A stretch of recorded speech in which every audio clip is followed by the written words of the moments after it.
یہ ہے الاسرا. اور پھر وہاں سے آپ صلی اللہ علیہ وآلہ وسلم کو ایک براق پہ سوار کر کے آسمانوں کا سفر کروایا گیا 7ویں آسمان تک. اور پھر سدرۃ المنتہا، اس کا نام ہی ہے سدرۃ المنتہا، جہاں پہ مخلوق کی انتہا ہو جاتی ہے، وہاں تک. اسے ہم کہتے ہیں المعراج، یعنی اونچائی کا سفر آپ صلی اللہ علیہ وآلہ وسلم کا. اور اس کا ذکر جو ہے وہ سورۃ النجم سورت نمبر 53 میں آیا ہے، جس میں وہ مشہور آیت بھی آتی ہے فَكَانَ قَابَ قَوْسَيْنِ أَوْ أَدْنَىٰ، جس کے اوپر انشاءاللہ میں ڈسکشن بھی کر دوں گا. یہ یاد رکھیے گا میرے بھائیو، الاسراء والمعراج یہ پیورلی آپ صلی اللہ علیہ وآلہ وسلم کا جسمانی پلس روحانی سفر ہے. یہ کوئی خواب کا واقعہ نہیں ہے، کوئی روحانی ایکسپیرینس نہیں ہے. اگر یہ خواب کا واقعہ ہوتا تو کفار مکہ کو بھی ماننے میں آر نہ ہوتی. خواب میں تو بہت کچھ انسان دیکھ لیتا ہے. تو یہ جسمانی پلس روحانی ایکسپیرینس ہے. اور اس کے ساتھ یہ بھی یاد رکھنا ہے کہ اس کا موڈ برزخی ہے، یعنی اس کو اس دن کوئی دیکھ کے آبزرو نہیں کر سکتا تھا، الا یہ کہ اللہ نے کوئی ایک خاص منظر کسی کو دکھا دیا، وہ الگ بات. ورنہ یروشلم میں آلموسٹ 1 لاکھ کے قریب انبیاء جمع ہوئے. صحیح مسلم میں آتا ہے، یہاں تک کہ آپ صلی اللہ علیہ وآلہ وسلم نے فرمایا کہ مجھے جبرائیل علیہ السلام نے تمام نبیوں کا امام بھی وہاں پر بنایا. میرے بھائی ہمارے شہر میں 1 لاکھ بندہ جمع ہو جائے رات کے وقت تو تھرتھلی پڑ جائے گی، اور اس زمانے کے اندر لیکن کسی نے وہ منظر دیکھا نہیں ہے، وہ ان سین بیریئر تھا. اور بیسیکلی یہ اس لیے کروایا گیا، جو سورہ آل عمران میں آیا تھا نا کہ اللہ تعالیٰ نے انبیاء کی ارواح سے عہد لیا تھا کہ اگر میں تمہیں حکمت دوں، نبوت دوں، اور پھر میرا کوئی پیغمبر تم میں آ جائے تو تم نے اس پیغمبر کی تصدیق کرنی ہے، جس طرح کہ یحییٰ علیہ السلام نے حضرت عیسیٰ علیہ السلام کی. اور نبی صلی اللہ علیہ وآلہ وسلم کی تصدیق تو سب انبیاء نے کرنی تھی، تو وہ اللہ تعالیٰ نے فزیکلی انبیاء کرام کو جو ہے وہ برزخی طور پہ وہاں پہ جمع کر کے اور آپ صلی اللہ علیہ وآلہ وسلم کے پیچھے نماز پڑھوا کے آپ کی امامت کا اعلان کروایا کہ آپ امام الانبیاء ہیں صلی اللہ علیہ وآلہ وسلم، تاکہ سورہ آل عمران کا وہ والا وعدہ پورا ہو. وہ بڑا سٹرکٹ وعدہ ہے، اس میں یہاں تک الفاظ ہیں کہ مجھ سے یہ عہد کرو کہ جب میرے پیغمبر آئیں گے تم ان پر ایمان بھی لاؤ گے، ان کی مدد بھی کرو گے، اور میرے ساتھ یہ بھاری ذمہ اٹھاؤ، میں بھی تمہارے ساتھ گواہوں میں شامل ہوتا ہوں. اور اب بھی اگر کسی نے اس عہد کو توڑا تو وہ فاسقوں میں شمار ہوگا. یہ اتنے سخت الفاظ انبیاء کرام علیہ السلام کے بارے میں اللہ تعالیٰ نے ارشاد فرمائے. تو یہ برزخی اس کا موڈ تھا. اب اگر کسی کو شوق ہے کہ جی میں یہ سارا واقعہ ایک احادیث کے انٹرنیشنل نمبرز کے ساتھ دیکھنا چاہتا ہوں، خود سننا چاہتا ہوں، پڑھنا چاہتا ہوں، تو سننے کی حد تک تو ہم نے الحمدللہ اکتوبر 2015 میں، یہ آج مارچ 2020 چل رہی ہے، اکتوبر 2015 میں آلموسٹ سمجھ لیں 4.5 سال پہلے ڈیٹیل 3 لیکچر مسئلہ نمبر 126 ABC 3 نشستوں میں آلموسٹ 4.5 گھنٹے کی گفتگو ویڈیو میں ریکارڈ کروا دی ہے. ایک حدیث کا میں نے انٹرنیشنل نمبر بھی بتایا، تو وہ آپ دیکھیں، ہم اس ویڈیو کے نیچے بھی اس کے ڈسکرپشن میں لنک لگا دیں گے. اور اس سے بھی بہتر یہ ہے کہ مرنے سے پہلے اے مسلمان کر لے اس پہ غور. کتابوں کا خدا اور ہے، بابوں کا خدا اور. کتابوں کا دین اور ہے، بابوں کا دین اور. کتابوں کی معراج اور ہے، بابوں کی معراج اور. کتابیں خود کھول کے پڑھیں، وہ میں آپ کو حوالہ دے دیتا ہوں. صحیح بخاری میں انٹرنیشنل نمبر ہے 3887. ڈیٹیلڈ حدیث ہے پوری واقعہ معراج کی، جس میں الاسراء زمینی سفر بھی ہے، آسمانی سفر، ہر آسمان پہ کس کس پیغمبر سے ملاقات ہوئی، 5 نمازیں دی گئیں، یہ ساری کی ساری 50 سے 5 ہوئی، حضرت موسیٰ علیہ السلام کے ساتھ ملاقاتیں ہوئی، یہ پوری. صحیح بخاری میں انٹرنیشنل نمبر ہے 3887 اور سر صحیح مسلم 37 حدیث کنزیکٹیو ہے. شروع میں پہلی جلد کے اندر انٹرنیشنل نمبر کے مطابق 411 سے لے کر 447 411 سے 447 صرف واقعہ معراج کے اوپر، الاسراء والمعراج. اچھا وہاں پہ بھی آپ کو ہیڈنگ مل جائے گی، الاسراء والمعراج، رات کا سفر اور آسمانوں کا سفر. اور مشکات میں اگر آپ نے پڑھنا ہے تو 30 جلد میں آپ کو 5862 سے 5867 تک مسلسل 6 احادیث اس حوالے سے مل جائیں گی جو واقعہ معراج سے ریلیٹڈ ہے. لیکن ظاہر ہے کہ کچھ سکپ بھی ہوئی ہیں تو وہ آپ صحیح مسلم کا وہ چیپٹر پڑھ لیں 411 سے 447 تک۔ اچھا، یہ جو میں نے دعویٰ کیا نا کہ یہ جسمانی پلس روحانی سفر ہے، یہ کوئی خواب کا معاملہ نہیں ہے، اگرچہ خواب میں بھی آپ علیہ السلام کو معراج ہوئی، وہ الگ سے ہے۔ کچھ ضعیف روایتیں بھی ہیں سیدہ عائشہ کی طرف منسوب، حضرت معاویہ کی طرف منسوب، کہ وہ لوگ کہتے تھے کہ نبی علیہ السلام کو خواب میں معراج کروائے گی، لیکن وہ اصول محدثین پہ جعلی روایتیں ہیں۔ صحیح بخاری کے اندر اوپر تلے 3 طرق سکیٹرڈ فارم میں، اوپر تلے تو نہیں ہے، 3 طرق آئے ہیں۔ انٹرنیشنل نمبر کے مطابق 6613 4716 3888، جس میں ابن عباس کا قول ہے، سورہ بنی اسرائیل کی آیت نمبر 60 میں آتا ہے نا کہ ہم نے نبی صلی اللہ علیہ وآلہ وسلم کو جو منظر دکھایا تھا، اب وہاں پہ جو رؤیا کا لفظ استعمال ہوا ہے نا، وہ کہتے ہیں خواب کے لیے استعمال ہوتا ہے، حالانکہ عربی میں رؤیا آنکھوں سے دیکھنے والے منظر کے لیے بھی یہ لفظ استعمال ہوتا ہے۔ بال ابن عباس کا قول امام بخاری اسی آیت کو ہیڈنگ بنا کے لے کے آئے ہیں، سورہ بنی اسرائیل آیت نمبر 60 کے، اور ابن عباس کہا کرتے تھے کہ نبی صلی اللہ علیہ وآلہ وسلم کو جو یہ منظر دکھایا گیا، جو کافروں کے لیے فتنہ بن گیا، قرآن کی آیت ہے، فتنہ کیوں بنا؟ میرے بھائی اگر خواب کا منظر ہوتا تو خواب کیوں کافروں کے لیے فتنہ بنتا؟ وہ تو مان لیتے ہیں کہ خواب میں تو کچھ بھی ہو سکتا ہے، فتنہ بنے اس لیے کہ وہ فزیکل کلیم تھا۔ تو ابن عباس کا قول ہے صحیح بخاری میں کہ یہ منظر جو دکھایا گیا، یہ نبی صلی اللہ علیہ وآلہ وسلم نے اپنی جسم کی آنکھوں سے دیکھا تھا، دل کی آنکھوں سے نہیں۔ دل کی آنکھوں سے مراد ہوتا ہے خواب میں، اور جسم کی آنکھوں سے مراد فزیکلی دیکھنا ہے۔ میرے بھائیو، الاسراء والمعراج میں آپ صلی اللہ علیہ وآلہ وسلم کو کئی ایک مناظر دکھائے گئے، جو سورہ بنی اسرائیل کی آیت نمبر 7، جو آیت نمبر سٹارٹ میں 1 ہے، سورت نمبر 17، لِنُرِيَهُ مِنْ آیاتنا، تاکہ ہم اپنے بندے کو اپنی نشانیوں میں سے نشانیاں دکھائیں۔ وہ نشانیاں کون سی تھیں؟ ان پہ میں بولوں تو میرے بھائی تقریباً 3-4 گھنٹے اور لگ جائیں گے۔ میں آپ کو موٹی موٹی باتیں بتا دیتا ہوں جو بخاری اور مسلم میں آئی ہیں کہ آپ علیہ السلام کو کیا کچھ دکھایا گیا۔ نمبر 1، سٹارٹ ہوا شق الصدر سے، آپ علیہ السلام کا سینہ چاک کیا گیا، بخاری مسلم میں آتا ہے، اور جنت سے سونے کا تشت لا کے آب زمزم کا پانی ڈال کے جبرائیل علیہ السلام نے نبی علیہ السلام کا دل جو ہے وہ دھویا۔ نمبر 2، آپ صلی اللہ علیہ وآلہ وسلم کو، چونکہ آپ مکے میں تھے، ابھی مدینہ آپ نے جانا تھا، راستے میں ایک شہر میں اتارا گیا اور جبرائیل نے کہا کہ یہ طیبہ ہے، مدینہ، جو آپ کا مسکن عنقریب بننے والا ہے ہجرت کے بعد۔ حضور کو اس وقت تک نہیں پتا تھا کہ یہاں سے تو میری دعوت جو ہے وہ ایسی لانچ ہوگی کہ رومن اور پرشین امپائر بھی کچھ نہیں جائیں گے۔ نمبر 3، پھر آپ کو کوہ طور پہ لے جایا گیا، انبیاء کے مقامات پہ، سب سے پہلے نبی علیہ السلام کا اپنا مسکن، اس کے بعد پھر طور سینہ کے اوپر، اور کہا گیا کہ یہ وہ ہے جہاں پہ اللہ تعالیٰ نے حضرت موسیٰ علیہ السلام سے کلام کیا تھا۔ نمبر 4، بیت اللحم لے جایا گیا، بیت المقدس میں ایک جگہ ہے جہاں پہ حضرت عیسیٰ علیہ السلام کی ولادت ہوئی تھی، تو وہ جگہ بھی دکھائے گی۔ لہٰذا اس سے امام ابن تیمیہ کے اس عقیدے کا رد ہوا کہ انبیاء کی جو بیٹھنے کی جگہ ہیں ان کا وزٹ کرنا یہ نعوذ باللہ کوئی بدعت ہے، نبی علیہ السلام کو تو خود کروائی جا رہی ہے یہ ساری چیزیں، الحمدللہ۔ اور صحیح بخاری میں اوپر تلے 10 احادیث ہیں کہ عبداللہ بن عمر اپنے سفر حج کے دوران ان جگہوں پر نماز پڑھا کرتے تھے جہاں پہ نبی علیہ السلام کے ساتھ جب انہوں نے سفر کیا تھا تو جہاں جہاں اتر کے نماز پڑھی تھی۔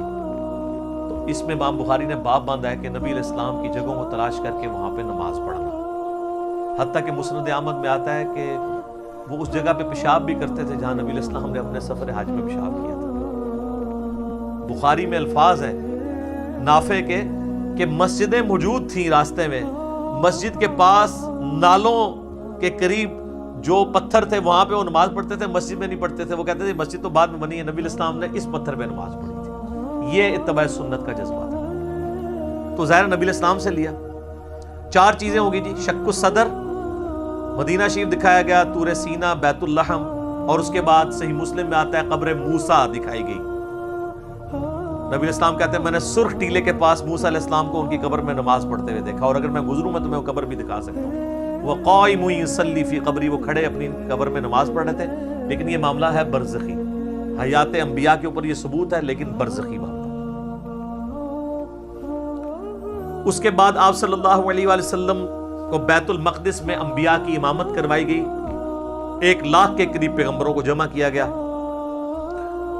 اور جبرائیل علیہ السلام نے کہا کہ آپ ان کی امامت کروائیں. یہ صحیح مسلم میں آتا ہے. اچھا پھر دجال دکھایا گیا. یہ بھی آتا ہے بخاری مسلم میں. دجال بھی دکھایا گیا. پھر آپ علیہ السلام کو آسمانوں کی سیر کروائی گئی. پہلے آسمان پہ آدم علیہ السلام سے ملاقات ہوئی, دوسرے پہ حضرت یحییٰ اور عیسیٰ سے, تیسرے پہ یوسف علیہ السلام سے, چوتھے پہ ادریس علیہ السلام سے, پانچویں پہ ہارون علیہ السلام سے, چھٹے پہ موسیٰ علیہ السلام سے, اور ساتویں پہ ہمارے جد امجد سیدنا ابراہیم خلیل اللہ علی نبینا علیہ الصلوۃ والسلام سے ملاقات ہوئی. اس کے بعد آپ علیہ السلام کو جنت اور دوزخ بھی دکھائی گئی. ٹائم میں ٹریول کروا کے جو مستقبل کا وقت تھا وہ پہلے دکھا دیا. لوگ کہتے ہیں ابھی تو لوگ دوزخ اور جنت میں پہنچے نہیں, تو حضور نے کیا دیکھا؟ بھئی اللہ نے وقت. اور آپ یہ دیکھ لیں یہ سب کچھ منظر کتنے زمانے میں طے ہوا ہوگا, لیکن ایک رات میں سب کچھ ہو گیا. صرف بیت المقدس اور خانہ کعبے کے درمیان جو فاصلہ ہے اس زمانے میں 40 دن کی مسافت تھی, وہی نہیں طے ہو سکتی تھی. اللہ.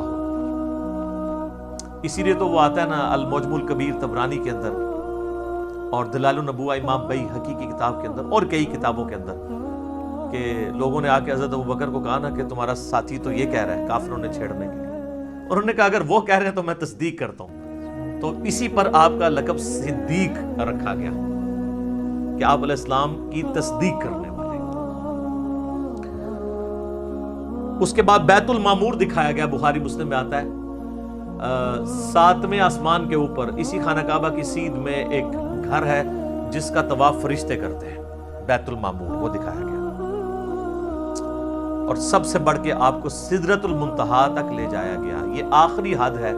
زمین سے جتنی مخلوقات ہیں یا فرشتے ہیں وہ بھی سدرۃ المنتہا سے آگے نہیں جا سکتے. اس کا نام ہی ہے انتہا, مخلوق کی انتہا ہے. باقی لوگوں نے آگے کہانیاں بنا لی ہیں کہ جی نبی علیہ السلام سدرۃ المنتہا سے بھی آگے چلے گئے. بالکل جھوٹ ہے. یہ آپ کی انتہا تھی. اور آگے پتہ نہیں کیا کیا کہانیاں بنائی ہوئی. کہتے ہیں عرش پہ جوتیوں سمیت چلے گئے. یہ تو اتنا بڑا جھوٹ ہے کہ احکام شریعت میں احمد بریلوی صاحب نے لکھا ہے کہ یہ جو معرج النبوہ کتاب جس میں یہ باتیں لکھی ہیں یہ ہے تو سنی عالم ہے, لیکن ہر طرح کی جھوٹی سچی روایتیں لکھ دیتا ہے. یہ محض باطل بات ہے کہ نبی علیہ السلام اپنی مبارک جوتیوں کے ساتھ عرش پہ گئے ہیں. یہ اعلیٰ حضرت نے لکھا ہے کہ یہ جھوٹی بات ہے. تو عرش پہ جانے والی کوئی بات نہیں ہے. ہاں قصے کہانیوں میں آپ مزے لے لے کے بیان کریں. اور جب ہم پوچھتے ہیں کہاں لکھا ہے, وہ کہتے ہیں سعدی شیرازی کے شعر نہیں آپ نے پڑھے, مولانا روم کے شعر نہیں پڑھے. ہم کہتے ہیں میرے بھائی ہم تو آپ کو چیخ چیخ کے یہی تو کہہ رہے ہیں کیا کہ مرنے سے پہلے ہے مسلمان, کر لے اس پہ غور. کتابوں کا خدا اور ہے, بابوں کا خدا اور. کتاب میں سے کوئی نکالے نا بات جہاں پہ لکھا ہو. پھر ڈاکٹر صاحب تو آپ کو پتا ہے طاہر القادری صاحب تو وہ کہتے ہیں کہ وہ دروازہ کھولا حضور نے حضور کے لیے, پھر کہا کہ آپ اندر آ جائیں, حریم ناز میں آ جا. وہ پتہ نہیں کیا عشق مشوقی کا انہوں نے ایک, اور بلکہ وہ بغل گیر پتہ نہیں کیا کچھ انہوں نے کیا ہے. اور طارق جمیل صاحب نے بھی اسی سے ملتی جلتی باتیں کی ہیں. وہ قاب قوسین او ادنا وہ پوری کر کے بتاتے ہیں. انشاءاللہ اینڈ پہ ڈسکس کرتا ہوں. تو میرے بھائی یہ کتابوں کی بات ہو رہی ہے. اور سدرۃ المنتہا ہی پہ اللہ تعالیٰ کی ملاقات ہوئی اپنے محبوب علیہ السلام کے ساتھ. اور سورۃ النجم میں اس کا ذکر ہے. وہاں پہ اللہ تعالیٰ نے وحی بھی کی آپ علیہ السلام کو. صحیح مسلم میں آتا ہے کہ 3 چیزیں آپ کو وہیں پہ عطا ہوئی. نمبر 1 5 نمازیں. وہ ڈیٹیل بخاری مسلم میں آتی ہے کہ 50 تھی, کم ہوتے ہوئے موسیٰ علیہ السلام کے پاس جب وہ آتے تھے نا چھٹے آسمان کے اوپر, تو کہتے تھے حضرت زیادہ ہے کم کروائیں. ایک پھیرے ہی بس اور لگنا سی, وہ کو نہیں لگیا, ورنہ وہ 5 کم ہوتے 5 تک رہ گئی. پھر اس میں الفاظ ہیں بخاری مسلم میں, اللہ نے کہا کہ میرا قول بھی نہیں بدلے گا, تمہاری امت پڑے گی 5. سورۃ الانعام میں ہے کہ ایک نیکی 10 کے برابر ہے, تو میں ان کو ثواب 10 کا ہی دوں گا. ایک کے بدلے 10 کا, تو نمازیں 50 کے ہی ثواب ملے گا 5 کے گیز. دوسرا تحفہ دیا گیا سورۃ البقرہ کی آخری 2 آیات. صحیح مسلم میں آتا ہے آمن الرسول بما انزل الیہ من ربہ والمؤمنون. سر یہ 2 آیات وہ ہیں جو اس دنیا میں نازل نہیں ہوئی ہیں, آسمانوں پہ نازل ہوئی ہیں. آسمان سے آسمانوں پہ نبی علیہ السلام کے مبارک سینے میں. اور صحیح مسلم میں آتا ہے کہ تیسری چیز جو آپ کو دی گئی کہ آپ کا جو کوئی امتی شرک نہیں کرے گا نا میں اسے معاف کر دوں. تو اس کو تو سپورٹو پھر قرآن میں بھی آیت ہے انہ من یشرک باللہ فقد حرم اللہ علیہ الجنہ وَمَأْوَاهُ النَّارُ وَمَا لِلظَّالِمِينَ مِنْ أَنصَارٍ۔ بے شک جو کوئی اللہ کے ساتھ شرک کرے گا اللہ اس گناہ کو کبھی معاف نہیں کرے گا، اس پہ جنت حرام ہے، اس کا ٹھکانہ دوزخ ہے اور وہاں اس کا کوئی مددگار نہیں ہوگا۔ حتیٰ کہ بخاری مسلم کی حدیث ہے کہ اللہ نے ہر نبی کو کوئی نہ کوئی دعا دی تھی، اس نے اس دنیا میں ہی دعا کر لی۔ حضرت نوح نے دعا کی، اس کی وجہ سے ان کی قوم ہلاک ہو گئی۔ میں نے اپنی دعا چھپا کے رکھی ہے قیامت کے دن کے لیے، میں اس دعا سے اپنی امتیوں کے لیے شفاعت کی دعا کروں گا، اور میری دعا سے ہر میرے امتی کو نفع پہنچے گا سوائے اس شخص کے جس نے دنیا میں اللہ کے ساتھ شرک کیا۔ شرک is the most sensitive issue in the sight of Allah۔ اللہ اکبر۔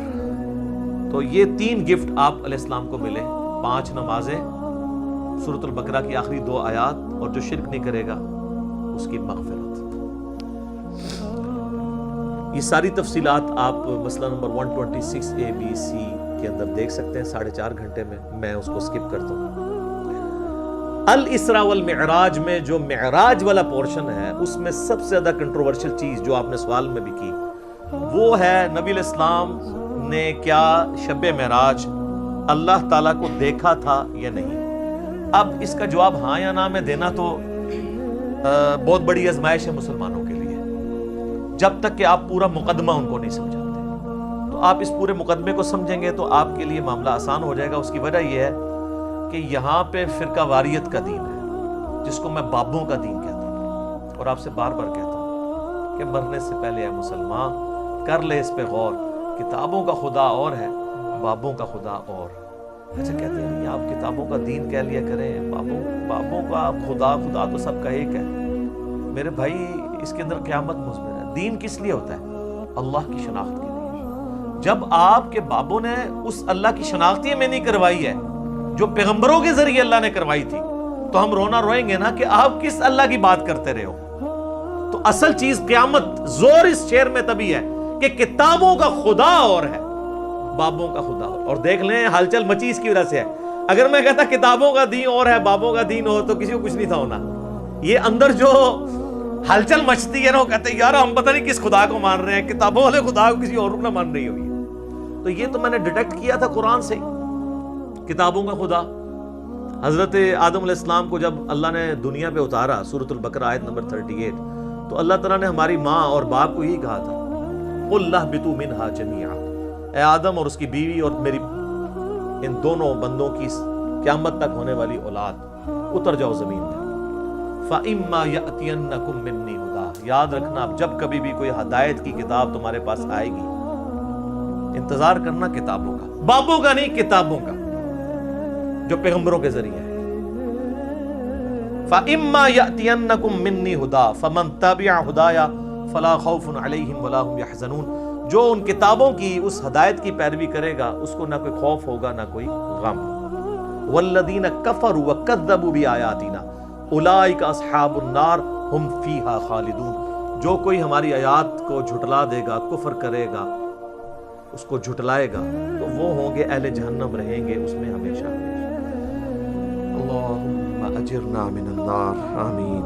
اللہم من احییتہ منا فاحیہ علی الاسلام ومن توفیتہ منا فتوفہ علی الایمان، آمین۔ تو اس لیے ہم کہتے ہیں کتابوں کا دین، بابوں کا نہیں۔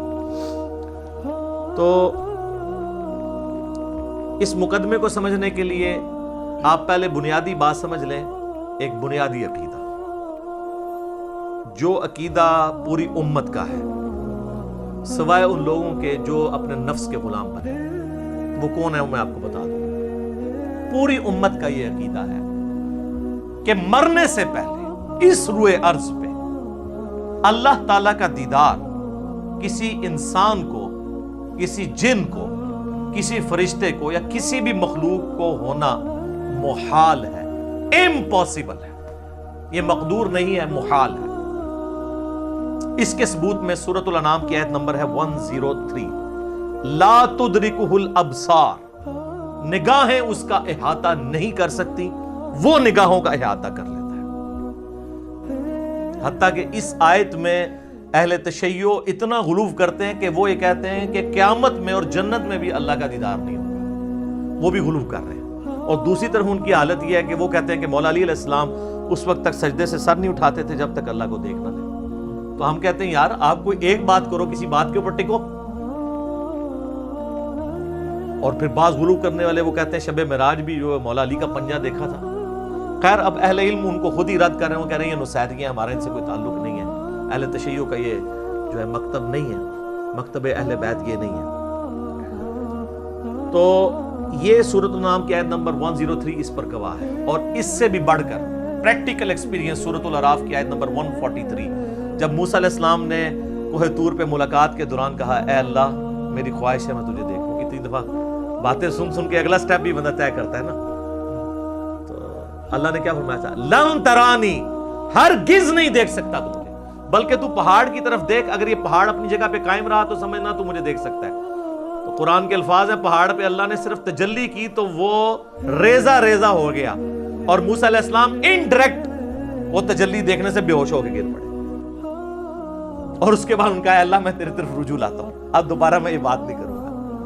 تو اگر موسیٰ علیہ السلام کو زیارت نہیں ہو سکتی اللہ تعالیٰ کی اس دنیا میں, تو موسیٰ علیہ السلام سے بڑھ کے تو کوئی بھی نہیں ہو سکتا. تو اب اگر موسیٰ علیہ السلام کے سوا کوئی شخص یہ دعویٰ کرے کہ اس نے اللہ کو دیکھا ہے, تو پھر ہم اسے غلام احمد قادیانی کا بھائی کہیں گے نا, جس طرح اس نے جھوٹا دعوے نبوت کیا. یہ کم از کم اسے کہنا چاہیے کہ تو جھوٹ بولتا ہے, یا تو پھر یہ کلیم کرتا ہے کہ تو مسلمان ہو کے موسیٰ علیہ السلام سے بڑا مرتبہ رکھتا ہے. حالانکہ موسیٰ علیہ السلام تو اولو العزم پیغمبروں میں سے ہے, جو سورہ شورا کے اندر آیا ہے. 5 اولو العزم پیغمبر ہیں. نمبر 1 ہمارے محبوب علیہ السلام, اس کے بعد حضرت ابراہیم علیہ السلام, پھر نوح علیہ السلام, موسیٰ علیہ السلام اور عیسیٰ علیہ السلام. تو اولو العزم پیغمبروں سے بھی آگے بڑھ گئے, تو پھر ہم یہی کہیں گے نا.